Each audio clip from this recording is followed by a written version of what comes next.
इसलिए जो आपने उससे कहा कि अब तो होने ही दे, क्योंकि हमें इस तरह सारी रास्ता भी पूरी करना मुनासिब है, और इस पर उसने होने दिया।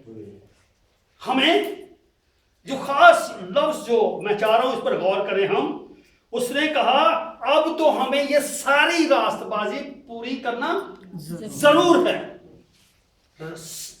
हम रास्तबाजी को गौर करते हैं हमेशा, लेकिन सारी रास्तबाजी कौन सी है, आज हम थोड़ा सा इस पर गौर करेंगे। और इससे पहले कि मैं इस तरफ बढ़ूं, मैं चाहूंगा कि थोड़ा सा आज हम इस बात पर गौर करें। मैं थोड़ा सा टच करूंगा आज कि बाइबल में हमें क्या क्या इस चीज के बारे में मिलता है। बहुत सी बातें कलीसियाओं ने क्यों बनाई, कैसे वजूद में आई, वो डिनोमिनेशंस कैसे बनी, और हमें क्या क्या करना है। हमें क्या करना है, सारी रास्तबाजी को पूरा करना है। अब सारी रास्तबाजी कहां पर खत्म होती है? रास्तबाज कौन है? खुदावंद यीशु, और हमने उसको फॉलो करना है। हमारा यही ईमान है ना। उसने कहा जब तुम मेरे पीछे चलोगे, मेरी बातों को मानोगे, मेरे हुक्मों पर चलोगे, तो लोग क्या जानेंगे, तुम मेरे शागिर्द हो। तो इसका मतलब है कि हमें वो सारे काम करने हैं जो यीशु ने किए हैं। Praise the Lord.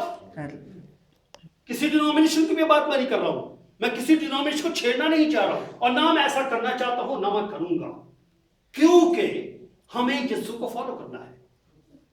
यीशु हमें क्या सिखाता है, हमें वो सीखना है। तो मैं सबसे पहले यहां पर शुरू करता हूं। रोजाना प्रिय बेटा, आप थोड़ा सा इस तरफ हो जाओ ताकि सच्चा सावधान देख ले अच्छी तरह। नहीं आप नहीं हाँ, थैंक यू वेरी मच। मुझे अच्छा लगता है कि मैं हर एक के फेस को स्टडी करूं, देखता रहूं, सुनता रहूं। हालेलुया।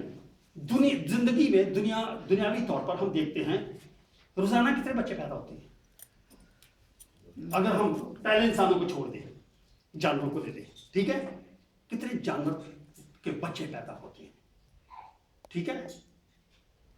अगर मैं काउंट करूं तो शायद मैं कर भी ना सकूंगा कि कितने, एक मिनट में कितने होते होंगे, ठीक है ना। एक मिनट में कितने बच्चे पैदा हो जाते हैं। अगर शेर के घर में बच्चा पैदा हुआ है और उसको कुत्तों के साथ छोड़ दो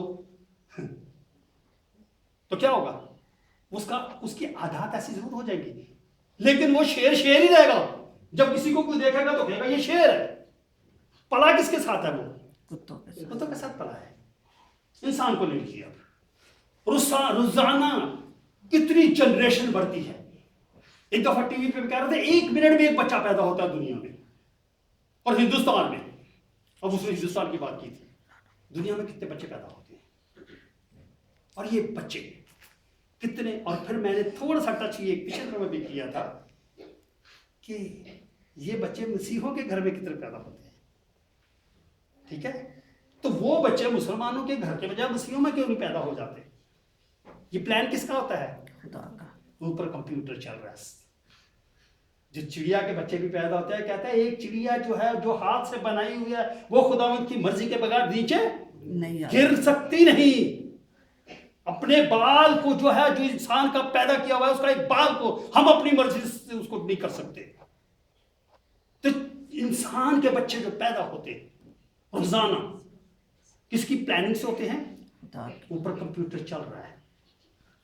आज अनीस के घर में एक बेटी देनी है, टका बटन दबा दिया, उसका कंप्यूटर चल रहा है वहां पे।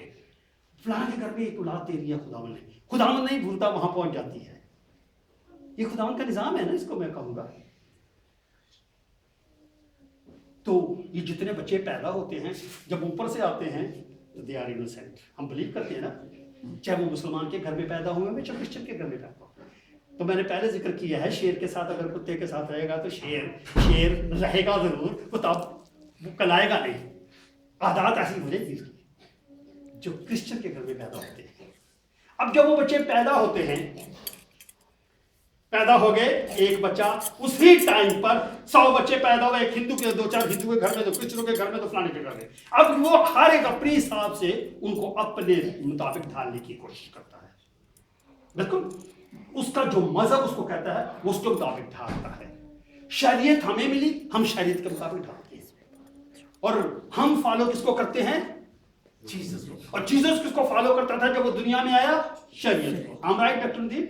क्योंकि उससे पहले जो थी वो शरीयत थी, इसीलिए उसने कहा सारी रास्तबाजी को पूरा करना जरूर है। और ये बच्चे, मैं इसीलिए कहता हूं ये आपके बच्चे मुकद्दस हैं। हालेलुया। मेरा एक दोस्त कहा करता था बच्चों को शैतान नहीं कहना चाहिए। मैं इसके साथ भी इत्तेफाक नहीं करता। वो वक्ती तौर पर शैतानी कर सकते हैं, उनके अंदर घुस सकता है शैतान। जब साइयां चपड़ता बड़ा पैड़ा काम करता है। I'm sorry to say। अच्छा, अब हम चलते हैं वापस। अब एक बच्चा पैदा हुआ, किसके घर में? मसीही के घर में। और वो उसके मुताबिक एक मुसलमान के घर में आया, उसने जाकर उसके कान में क्या कर दी? अजान फूंक दी। ठीक है, उसने उसके मुताबिक ढालना शुरू कर दिया। वो बच्चा बड़ा हो गया, मुसलमान हो गया।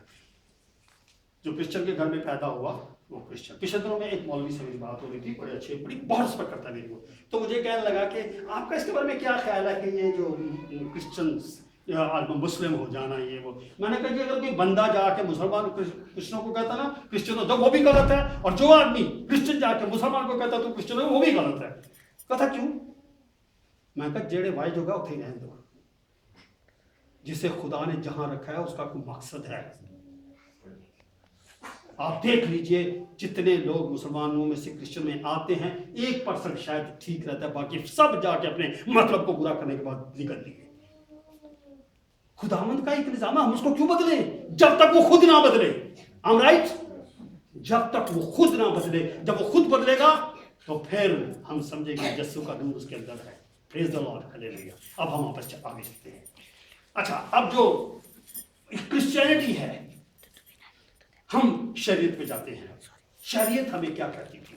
और शरीयत जो सारी फॉलो की, मसीह खुदा ने कहा मैं शरीयत को खत्म करने नहीं आया बल्कि उसको पूरा करने। तो शरीयत कैसे पूरी होगी? हमारी जो बच्चों की है वो यीशु में पूरी होती है। यीशु ने जो कुछ किया, यीशु ने जैसे किया, हमें वैसे ही चलना है। यीशु को हमने फॉलो करना है। और आइए हम देखते हैं कि जब यीशु पैदा हुआ तो क्या हुआ। सबसे पहले हम देखते हैं लूका 2 बाब उसकी 21वीं आयत पे। कोई भी निकाल ले, बाइबल अपने हाथ पे रखिए ताकि हम टाइम को बचा सकें। लूका 2 बाब और उसकी 21 आयत को।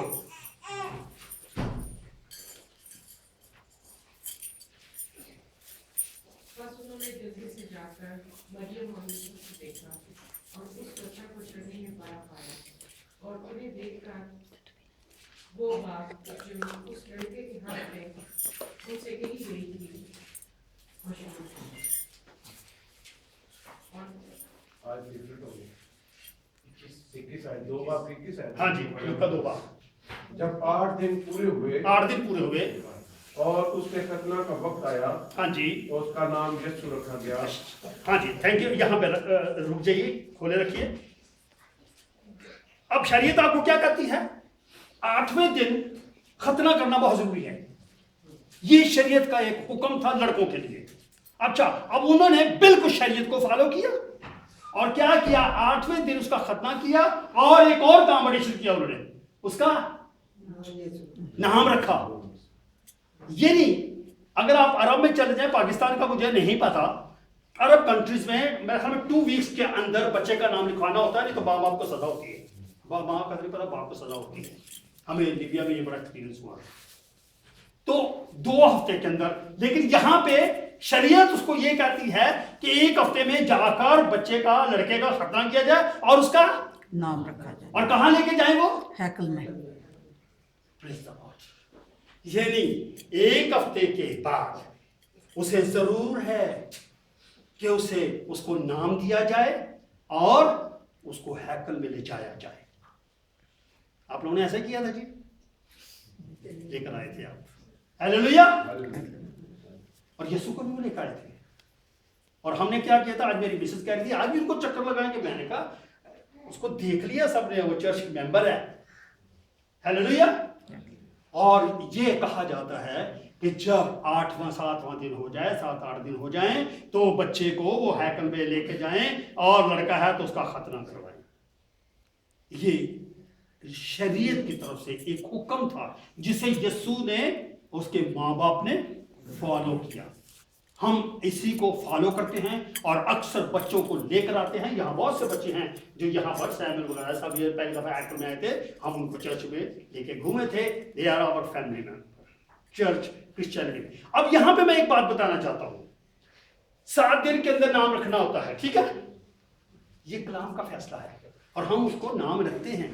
मुसलमान जो अपने हिसाब से रखते हैं, क्रिश्चियन अपने हिसाब से, वो ढूंढने लग जाते हैं अच्छा सा नाम, प्यारा सा नाम, और वो उसको नाम देते हैं। हम सब ऐसा करते हैं, बहुत अच्छा करते हैं, क्योंकि ऐसा यीशु ने किया।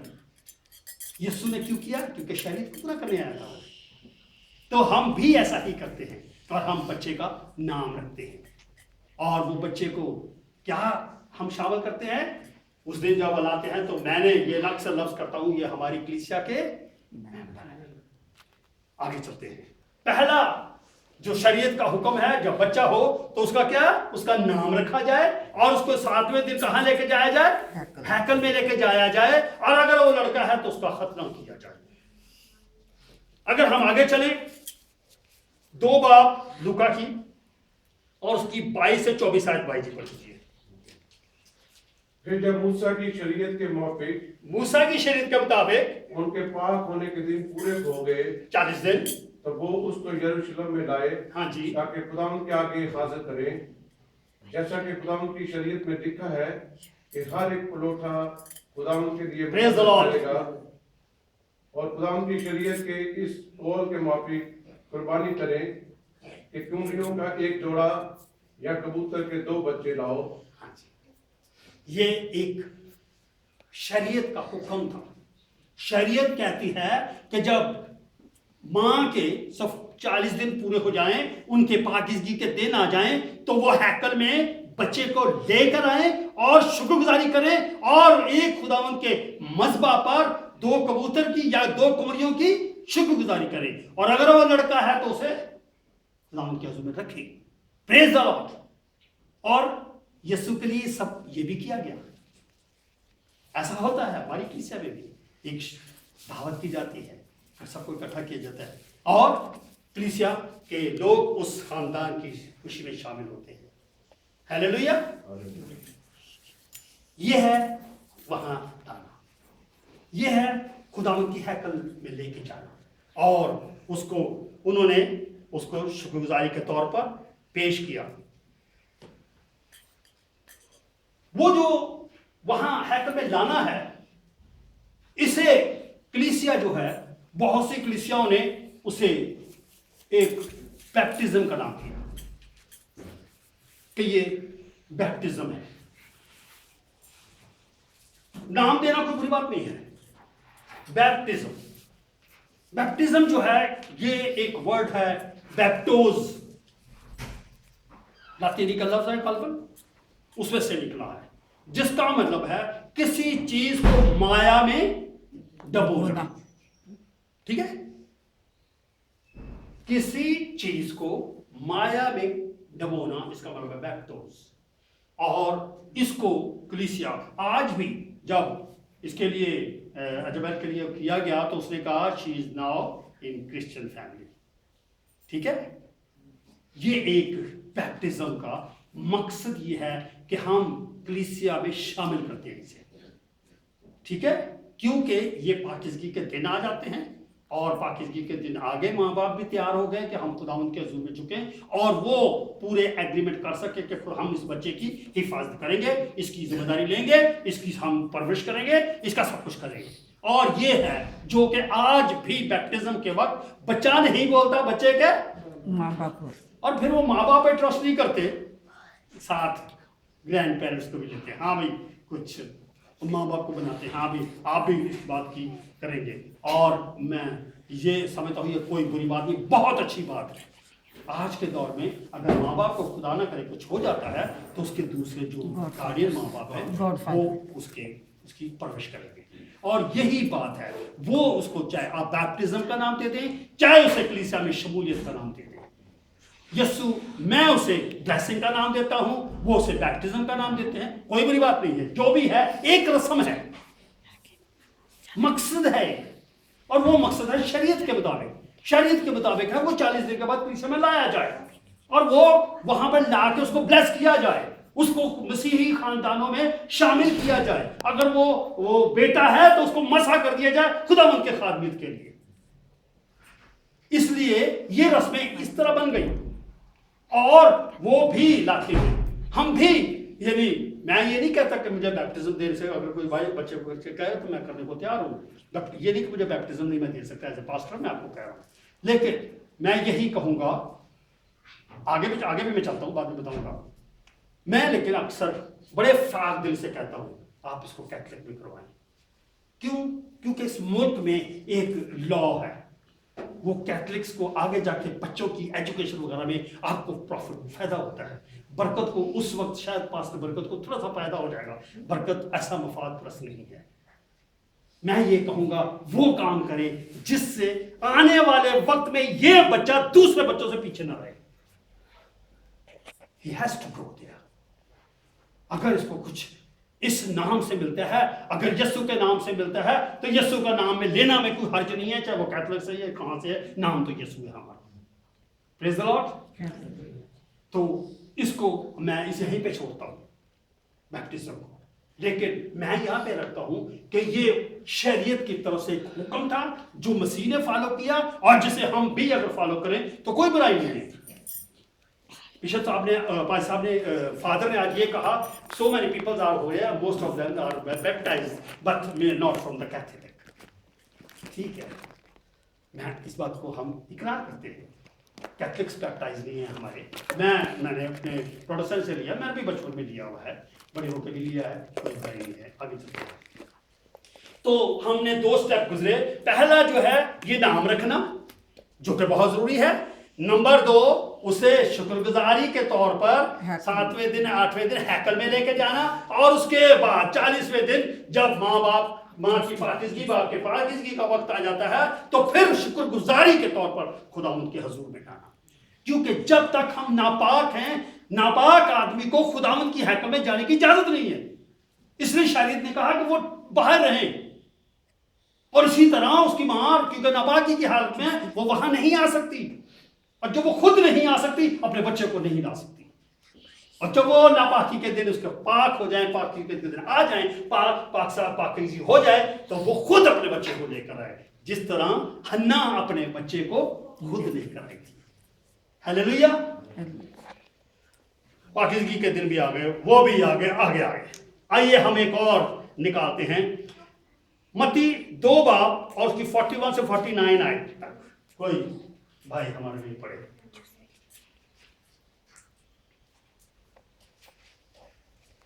मत्ती 2 बाब और उसकी 41 वर्ष से, ये चौथा स्टेप है।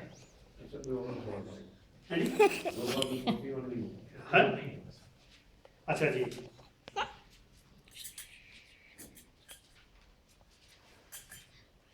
लूका देखें, जिसमें वो कहता है कि मुझे जरूर था कि मैं बाप के घर में हूं। ठीक है, निकालिए प्लीज, पढ़िए डॉक्टर साहब। 41 वर्स है, हम पढ़ेंगे कहां पे? 41 से कहां? 49 तक। 49 तक। गौर से सुनिए साहब। उसके माँ बाप हर वर्ष ईद फिसा पर यरूशलेम को जाया करते थे। अच्छा जी, गौर कीजिए, उसके माँ बाप, यीशु नहीं। ठीक है, आगे चलिए। और जब वो 12 वर्ष का हुआ, जब वो 12 वर्ष का हुआ, तो ईद के दस्तूर के मुआफिक यरूशलेम को गए। हाँ जी, जब वो इन दिनों को पूरा करके लौटे, तो वो लड़का यीशु यरूशलेम में रह गया, और उसके माँ बाप को खबर ना हुई, मगर ये समझकर कि वो काफिला में है, एक मंजिल निकल गए और उसे अपने रिश्तेदारों और जान पहचानों में ढूंढने लगे। जब ना मिला तो उसे ढूंढते हुए यरूशलेम तक वापस गए, और 3 रोज के बाद ऐसा हुआ कि उन्होंने उसे हैकल में उस्तादों के बीच में बैठे उनकी सुनते और उनसे सवाल करते हुए पाया, और जितने उसकी सुन रहे थे उसकी समझ और उसके जवाबों से दंग थे।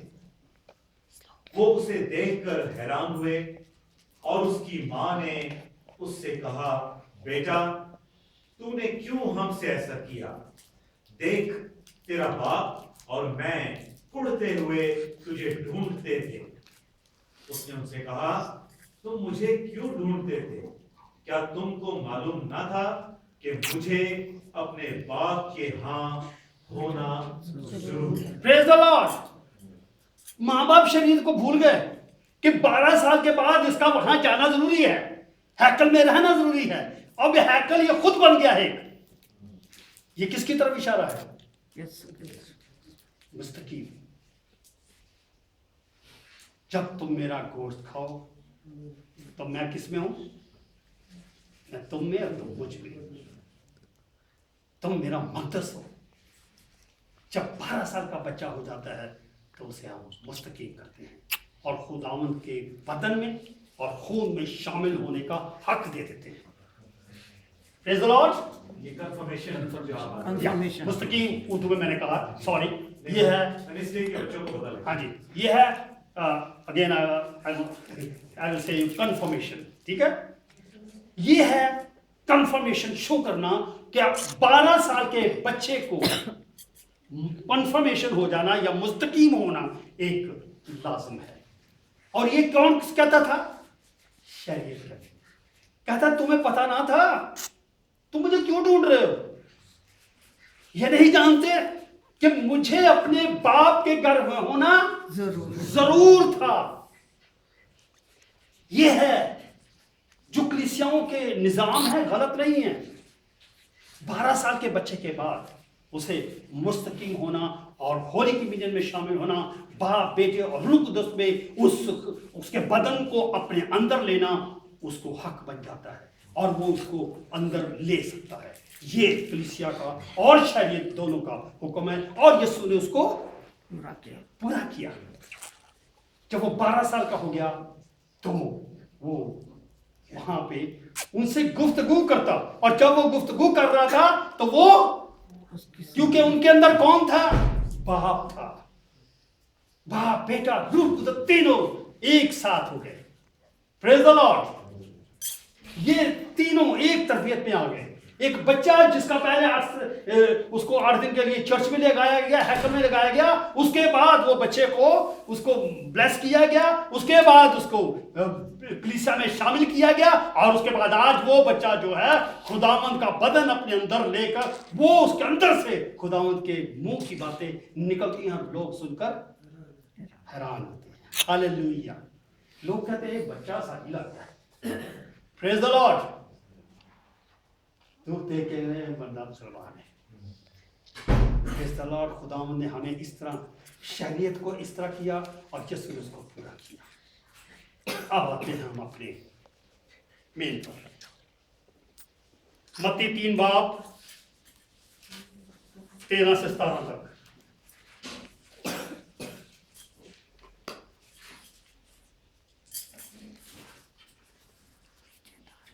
हाँ जी,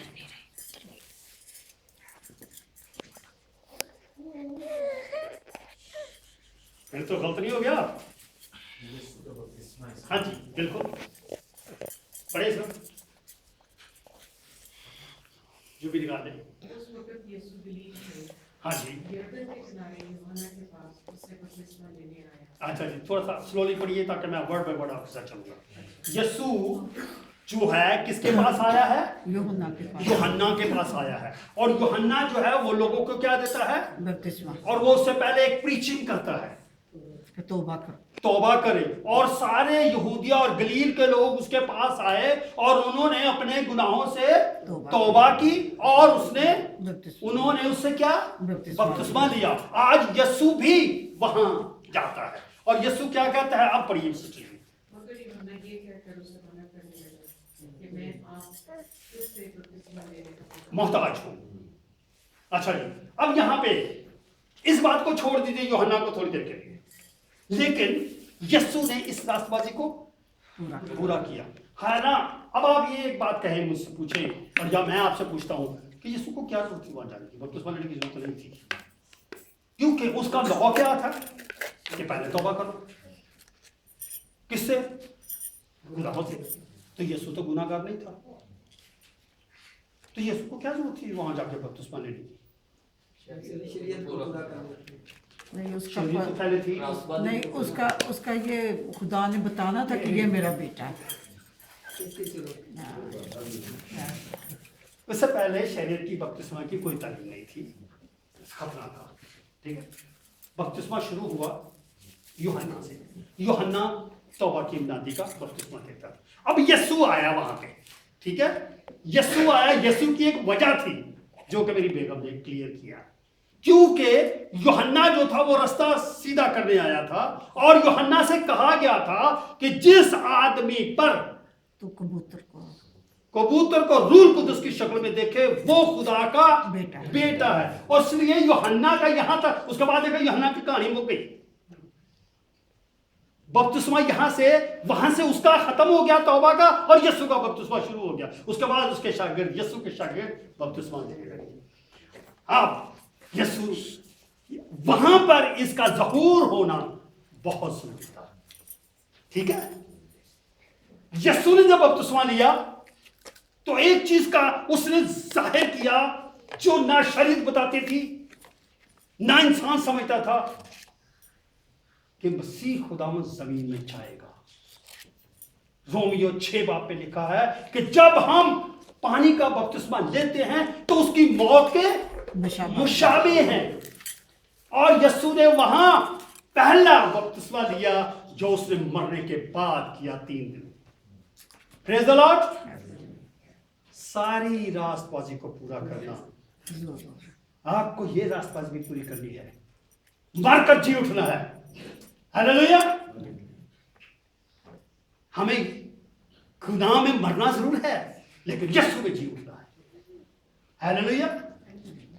सारी रास्तबाजी को पूरा करना है, इसलिए उसने, और मैं यही कहता हूं, अगर पहले मैंने भी बपतिस्मा लिया था, लेकिन अब फर्क यह है, यीशु भी यही कहता है कि तुम में से हर कोई अपने गुनाहों की माफी के लिए तौबा करे और बपतिस्मा ले।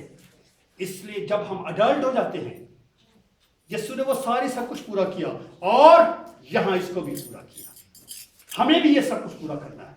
जब हम मिच्योर हो जाते हैं, जवान हो जाते हैं, अपने गुनाहों को समझने लग जाते हैं, हम गुनाहगार हैं, तो फिर हमें बॉर्न अगेन का, जिसे यीशु ने कहा, निकोदेमुस तू इस तरह समझ, फिलोसोफर होकर नहीं समझ पा रहा कि मसीह खुदावंद में ये जरूरी है। उसने कहा कि नए सिरे से पैदा होना।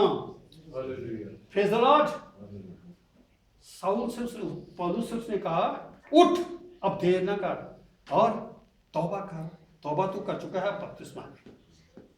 Praise the Lord. हम इसको कहते हैं बैप्टिज्म। जब हम ये समझते हैं कि हम गुनाहगार हैं और हमें अपने गुनाहों का इकरार करना है। बच्चा गुनाहों का इकरार नहीं कर सकता, उसे कलीसिया में शामिल करते हैं हम, और उसके बहाव पे माँ बाप उसकी गवाही देते हैं। जब ये बड़ा होंगे बच्चे, हम इनको तालीम देंगे, हम इनको समझाएंगे, इनको बताएंगे, और यही चीज़ें हमारे ख़ानदानों में सिखाई जाती हैं। और जब हम बड़े हो जाते हैं, इकरार करते हैं, फिर हम समझते हैं कि अब हमें बपतिस्मा लेना चाहिए। अपने गुनाहों का इकरार करके हमें बॉर्न अगेन। बिशप इमरक के जब पहले दफा हम इस चर्च की फाउंडेशन के लिए, मैं नाम नहीं लूँगा, कुछ लोग गए इनके पास कि हम आपको ज्वाइन करना चाहते हैं। जब मुश्ताक साहब से हम प्रकट हुए तो उन्होंने उसको लिफ्ट नहीं किया। वो ग्रुप मेरे पास बाद में मुझे फ़ोन किया, मैं बाहर था उस वक्त, स्कॉटलैंड में था कालपन में, तो उन्होंने फ़ोन किया जी, उन्होंने तो सानू वो जो बिशप इमरक है उन्होंने तो लिफ्ट नहीं कराई, वो कुछ बॉर्न अगेन की बात कर रहे थे। हम तो जैसे उनके सामने मुसलमान थे। मैंने कहा अच्छा मैं कल जाऊँगा। मैं स्कॉटलैंड से वापस आया, तीसरे दिन उनके पास गया। जब मैंने उनसे बात की तो उन्होंने कहा ओके। उन्होंने मुझे उसी अंदाज से लिया, क्योंकि बॉर्न अगेन होना बहुत ज़रूरी है। खुदावंद के लोग खुदावंद में जो होते हैं वो यही चाहते हैं कि जो भी शख्स है खुदावंद में चले। मैं एक दफ़ा पहले भी बता चुका हूँ कि कुवैत में मैं ऐसे घूम रहा था एक दिन, लाइब्रेरी में चला गया, लाइब्रेरी में एक लेडी को मैंने देखा बैठी हुई किताब पढ़ रही है। मैं भी टाइम पास कर रहा था, तो मैं उस लाइब्रेरी में जाकर घूमता तो मैंने देखा, मैं समझ गया अरबी में बाइबल पढ़ रही है। तो मैंने उसको कहा are you reading some book, left नहीं कराई। मैं पास खड़ा उसके, वो काउंटर पे बैठी थी। फिर मैंने कहा I think you are reading Bible. उसे फिर लेफ्ट नहीं कराई मुझे। फिर मैंने उसे कहा मैं आम क्रिश्चियन, फिर लिफ्ट नहीं कराई उसने। फिर मैंने कहा हम बॉर्न अगेन। वो कुर्सी से उठी, शिकायत किया और जफ्फी डालने लगी।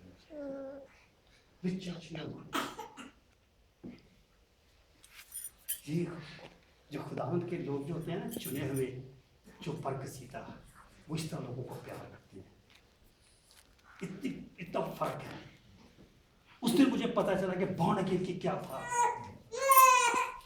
इसीलिए वो कहता है वो लैदा किए हुए लोग हैं, और जब हम बैप्टिज्म ले लेते हैं उस वक्त हम दूसरों से अलग हो जाते हैं, क्योंकि हम सब कुछ समझ कर, जान कर, अपनी चीज को पहचान कर हम उसमें शामिल हैं। और ये है उस सारी रास्तबाजी को पूरा करना जरूर है, क्योंकि हमें शरीयत ने ये बताया है। यीशु ने से कहा हमें सारी रास्तबाजी को पूरा करना जरूर है। हालांकि बैप्टिज्म बाद में शुरू होने थे, लेकिन यीशु ने बता दिया कि यीशु में तुम्हें मरना होगा। Praise the Lord. ये बपतिस्मा तो बाद में यानी आया ना यीशु का। हालांकि उससे पहले तो लिखा है, उससे पहले बपतिस्मा का कोई नहीं था। हम तशबीह देखते हैं कि मूसा का बपतिस्मा, नूह का बपतिस्मा, हम उसे सोच सकते हैं, लेकिन बपतिस्मा नहीं था। बपतिस्मा खत्म, उससे पहले खतना था। लेकिन यीशु में आकर हम, वो कहता है पौलुस रसूल इसलिए कहता है हमें खतने पे फक्र करने की जरूरत नहीं है। Praise the Lord. इसलिए मैंने आज इस मैसेज को रखा। कहीं भी कुछ भी क्रिश्चियनों ने जो कानून कुछ बनाए हैं, अपनी कॉन्स्टिट्यूशन अपने हिसाब से बनाए हैं, उसका कहीं ना कहीं कुछ टच है तो रूहानी ना। मैं इस नजरिए से लेता हूँ, है तो रूहानी ना। अगर फायदा है तो क्यों ना किया जाए। हमें सारी रास्तबाजी को पूरा करना है। Praise the Lord. जब हम जवान हो जाएं तो फिर हम नए सिरे से पैदाइश का हौसला जरूर लें। खुदावंद आपको तौफीक दे, और खुदावंद अगर आपको तौफीक दे तो जरूर लें। हालेलुया।